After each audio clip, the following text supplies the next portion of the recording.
Now I can't believe what happened today. It's the 18th of February, 2026, and when I got to work, I received two emails. One was from the investigators, and the other was from the bailiff I paid for to get my court order paid to me. The bailiff has seized Carrie's pizza oven and two freezers. She has a certain time frame to prove if the property is hers or not, otherwise, they will automatically seize it. I haven't told anyone because I don't want to gloat or jinx it. I'll wait for people to find out themselves. The email from the investigators is them asking when a good time to call is. I told them anytime this week before 3 p.m. because that's when I start work. One of the lawyers didn't get back to me, so I'm definitely representing myself now, I guess. I'd rather depend on reliable people, so I'll just do it myself. Jack has been in his room isolating all day. The bins weren't out and the back light wasn't on for me for when I got home. I feel like telling him everything will be okay. He can always add $20,000 to the value of his property, then he won't feel like he's losing so much. I can't talk to him yet because I don't want to annoy him while he's upset. This morning on the 20th of February, 2026, I received an email from the NSW registry saying that Carrie's solicitor has chosen to adjourn the pretrial conference to the 27th of March, 2026 instead of the 27th of February, 2026. The reason Carrie has chosen to stall it is because the plaintiff seeks adjournment in order to request particulars of the defense, finalize the pleadings, and exhaust all settlement negotiations with the defendant prior to the next return date. The plaintiff aims to resolve any jurisdictional issues and reach a consent position with respect to this prior to the next return date. I chose to consent to the 27th of March, 2026 pretrial conference because I want to look cooperative. It makes Carrie look unorganized too. Now I have to wait another whole month. I just wanted this to be over and done with. Carrie is just stalling because she knows she is the one in the wrong and she knows her time will come. I don't know what her lawyer will find to use against me. Hopefully my speech will be sufficient enough for the case to be dismissed.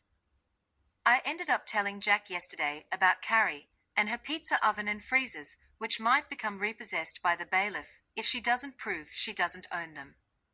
And I told Jack that he could add $20,000 value to the house so that he's not losing so much. Jack told me some bad news. His lawyer now wants $5,000 for the consultation to help him with his case. They want $50,000 out of him if he goes to trial. He is really upset.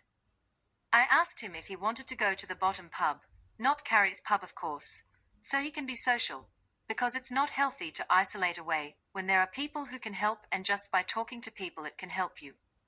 He declined. He didn't feel like going out. I'm upset today because work is giving me less hours. So far, I'm only getting 10 hours in the deli next week. I applied for new jobs last night. I'm not even in bakery next week. The bakery manager is acting cold and rude towards me because either she is guilty of something, or she is happy to get rid of me like I never existed. I gave her some moringa seeds for her to grow moringa for her chickens, and she wasn't even grateful even though she wanted the seeds a few days beforehand. I don't feel like I belong in that workplace anymore. It's getting uncomfortable, like God is squeezing me out. I wonder what I should do now. I feel lost and I don't want to keep fighting for survival anymore. Please God bring abundant financial security to me, please. Thank you, Amen. The investigators haven't rung me back, so I'm going to let it go. Whatever happens is meant to happen. I'm too tired to keep mentally going on with this stress. I really feel for anyone going through court drama. Jack just told me that he has applied for a loan for the $5,000 to pay the lawyer. It's a special loan specific for court cases. Jack will pay the loan back after he refinances the house he owns. That's how the loan works. You pay them after refinancing. I just realized, it just hit me all of a sudden. Carrie is stalling the pretrial by an extra month, because she is probably waiting for the bailiff to sell the pizza oven and freezers, pay me out so that I can fill out the Form 20 and close the case in Western Australia. Then she can go ahead with the pre-trial with no current open court cases. Wow, that is smart thinking on her part. I am hoping the bailiff takes until the end of March to sell her pizza oven, so I don't have to close the case, so that I can have more of a reason for the New South Wales court to dismiss the case. Recently the ranger came to visit and told me it's okay to have my cats, and that there are plenty of cat litter trays for them. They are all desexed, so they are satisfied. I just need the ranger to get back to me about when to go pay for all the cats' registration with the Shire. They needed one cat's forms, which I forgot about, because she went missing for a while, to be approved before paying it. It's Saturday, and I decided to check my roster for next week again, and it looks like I'm doing 41 hours next week, which is awesome. I am so grateful. I was starting to worry. Now I do have bakery shifts and deli shifts next week. I got a notification from Facebook last night letting me know that they have suspended one of Carrie's fake profiles for going against community standards. She's finally slowly but surely getting caught. I ordered some ginkgo biloba seeds a few weeks ago and tried to germinate them. 2 have sprouted, so I planted them today. Some of my moringa seedlings have shot up fast and tall, so I'm selling a couple on eBay. I'm trying to sell some on Gumtree too, even though I've had bad experiences on Gumtree in the past. The reason is because those experiences happened in Melbourne, not here in the country. I like growing plants and watching them sprout and grow up because it helps my mental health. It is like a little escapism tactic, and I'm doing something I love to lift my spirits. Today, on the 23rd of February, 2026, I checked the letterbox and found a letter from the bailiff's office. They wanted any contact details of Carrie if I had any, so I sent them her email addresses. When I got to work, the deli manager said, "What happened on Friday?" Dishes weren't put away, lots wasn't done. I felt like saying to her, well, stop moving the goalposts and adding more jobs when there's not enough time. Friday was so busy and there was a lot of empty gaps I had to slice and fill, which took up time.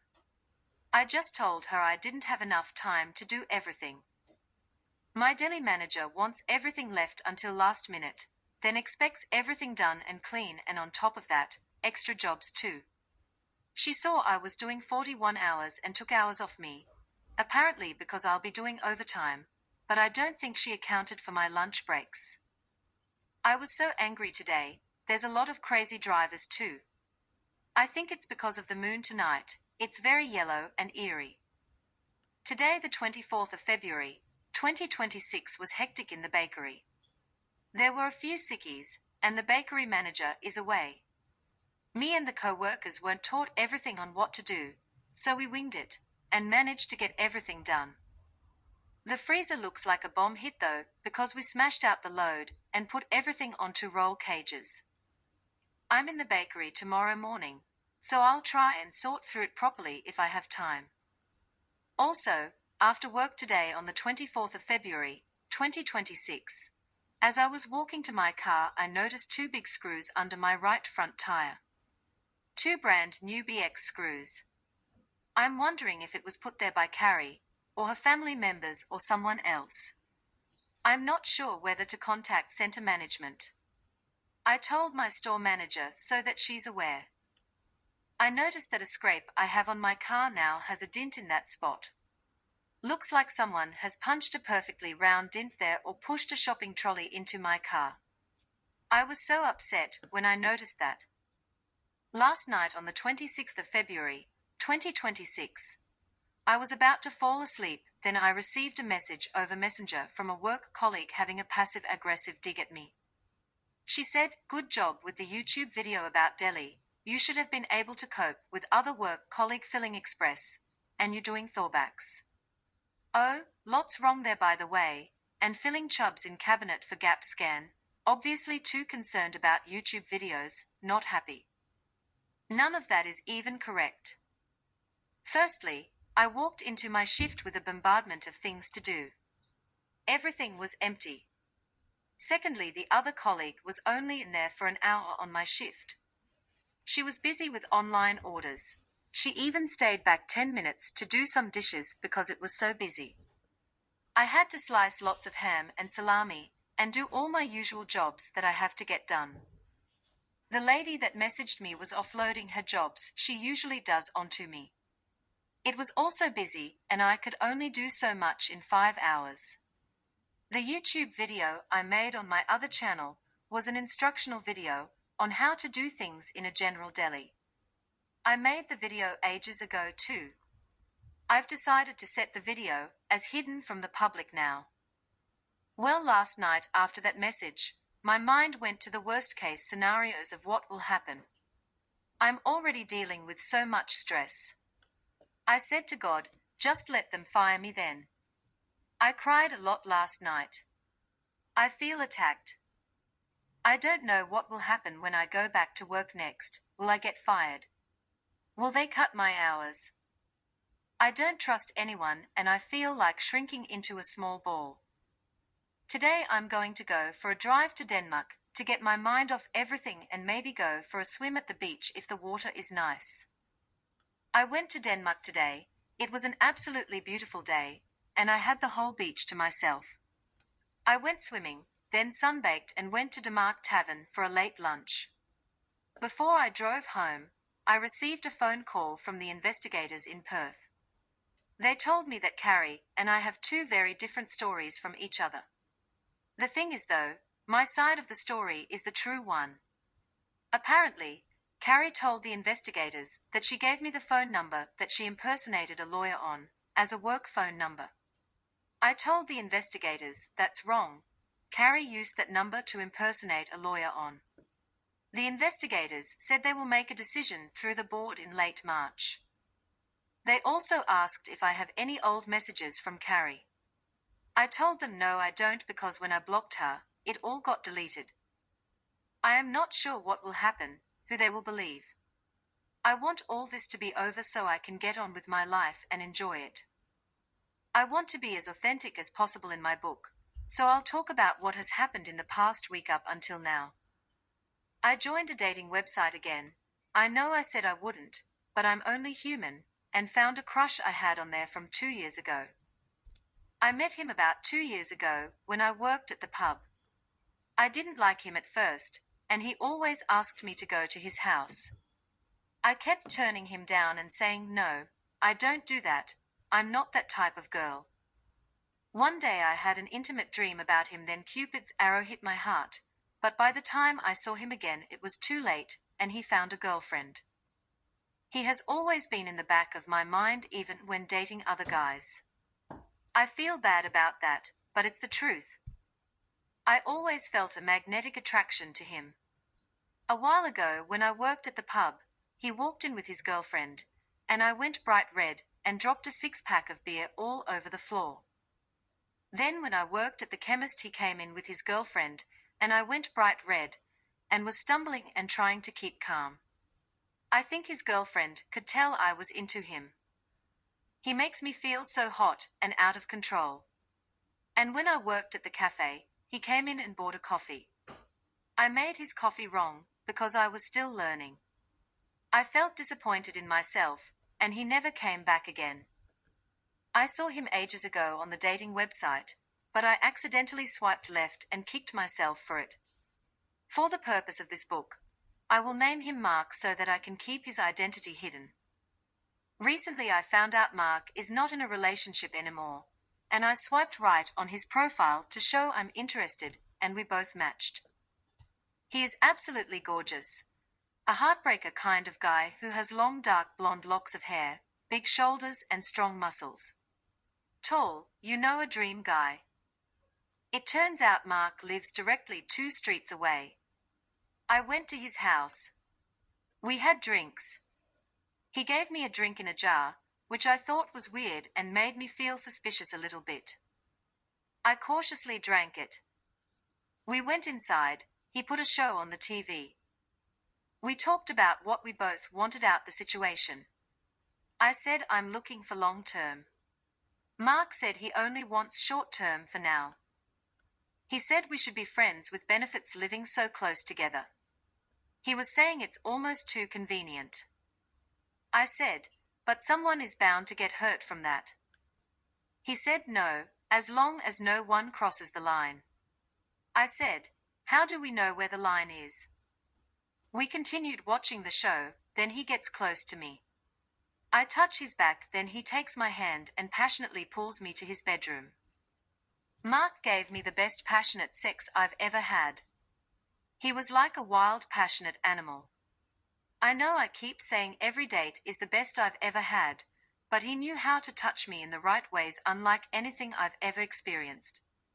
It was a big eggplant too, if you know what I mean. Well, now I feel hooked, also played. When I was leaving, Mark kind of pat me on the shoulder like I'm some kind of dog. It felt disrespectful. I tried to sleep when I got home because I had a 5 a.m. start, but I didn't sleep at all. I worked a 9-hour shift without any sleep and then had to drive home afterwards. Well, the last few days I've been so confused, mixed emotions and lovesick. I know I shouldn't have fell so deep so fast, but I have, and now it's almost impossible to do everyday life things. The only good thing is out of all this is that it's distracting me from the court situation and Carrie. Also, the fact I'm only getting 10 hours work this week, which is a kick in the guts after 5 months working there. They still haven't given me permanent hours. I've been putting resumes out again. My whole body just wants to give up. It feels so fried from stress, now love emotions too. I know that guy probably doesn't want me, and so I have to try and let these feelings go somehow. I wish I could. I've been praying to God to please take these unrequited love feelings away, please. I wish a hot guy loved me. I always attract losers, and the hot ones just use me. I wish I could find a man that loves God, has nice hair, nice shoulders and body, and a big eggplant. I wish someone like that would love me back and it be reciprocated.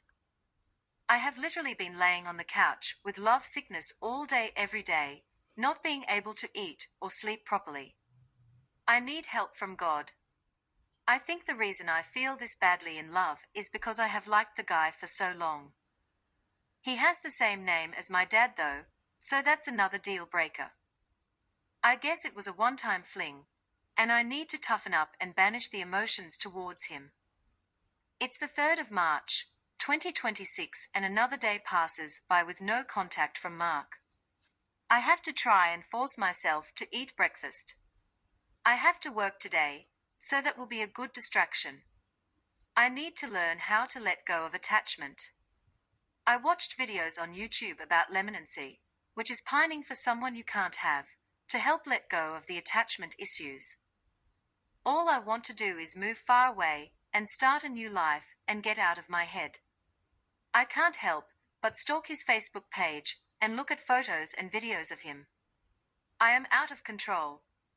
I'm having a protein drink to get something into me because I feel nauseous to eat anything. What should I do? I've been in love before, a few times, so I will get over it. I always do. I'm just a huge sucker for love. I wish a hot, gorgeous man loved me the same way I love them.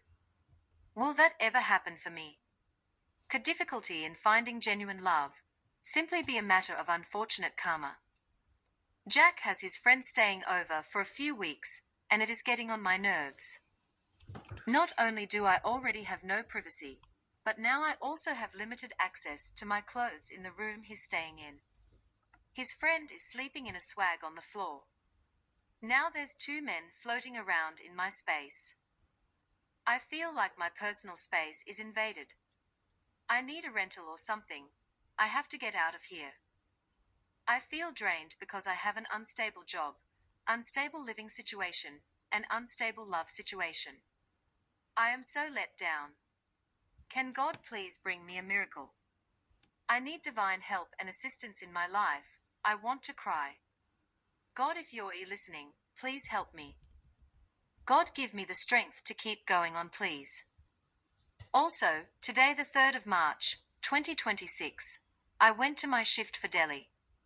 The deli manager didn't talk to me, but left notes instead, of what to do and when to do it. The store manager gave me a horrible look, kind of evil, like she's mad at me. She was acting a bit aggressive. Whatever the co-worker from the other day told them, they must believe it. They believe her without hearing me out. They didn't ask my side of the story of what happened. They all just ignore me instead. I've had enough of this workplace. I went into the cool room and had a quick little cry. I can't handle being hated and punished for petty little things, especially when I'm not the one in the wrong. I have no one to talk to because they all switch up on me. I feel so sad, and I'm starting to believe that life just doesn't get any better than this. So why am I even here exactly? There's so much evil and I can't take it much longer. I have finally overcome the feelings I had for Mark. I realize I know my worth and I deserve better. I'll keep saving as much money as I can get for now and try and get a house eventually. It feels impossible, especially now I practically have no job. They just chewed me up and spat me out. After 5 months of being casual, I get punished over other employees' bad attitude towards me and get my hours cut. I have a feeling Carrie went to my workplace and told a lot of lies to my managers. I saw her driving her car today, leaving town. I hope she isn't ruining my life. It explains why my managers are acting hostile towards me. I thought I had the best boss ever, but she doesn't ask my side of what happened and is now being mean. I feel let down. On the way home I felt like crying and was going to drive to a lookout to cry because I have no privacy to cry at home. I started driving there, but my stomach was playing up, so I came home. I still cried all the way home. I drove past the pub and saw Brittany through the window, then started to cry even more because I wish things didn't happen the way it happened. I wish she was a good friend, but I just get bad luck with friends, I guess. If I didn't have God in my life, I don't think I could keep going on, and that's the truth. Well, I now know that it takes 5 days to overcome attachment feelings to a guy you like after sex. The resentment kicks in, and then the release from crying. I did eat today. I do still love myself. I won't ever have a one-night stand again. It hurts too much, and one person ends up getting hurt more than the other. I also want to respect myself, so I will try and resist temptation no matter how hot he is, even if he is Channing Tatum. Today, on the 5th of March, 2026, I decided to go on a hike to in the Parongurups, a Kaikup Castle rock to the lookout. I needed to clear my mind because of all the instability in my life. Not having a stable job, stable relationship, or a house. I treated myself to lunch at cafe in the Parongurups on the way home. I was crying out to God today, asking, why am I always in limbo? Have you forgotten about me? Do you like to watch me suffer? Is this my bad karma? I was asking God heaps of questions like that. I was upset, I still am. I will probably have to go back on Centrelink, that's even if they let me again. I have to use my savings now to survive. The other day I told my deli manager that I'm finally saving up enough for a rental, then she cuts my hours. I feel punished. I shouldn't talk. I should just be a monk or something because everything I say gets used against me. People just hate me with a passion. They want to see me suffer. This world is cruel, especially women.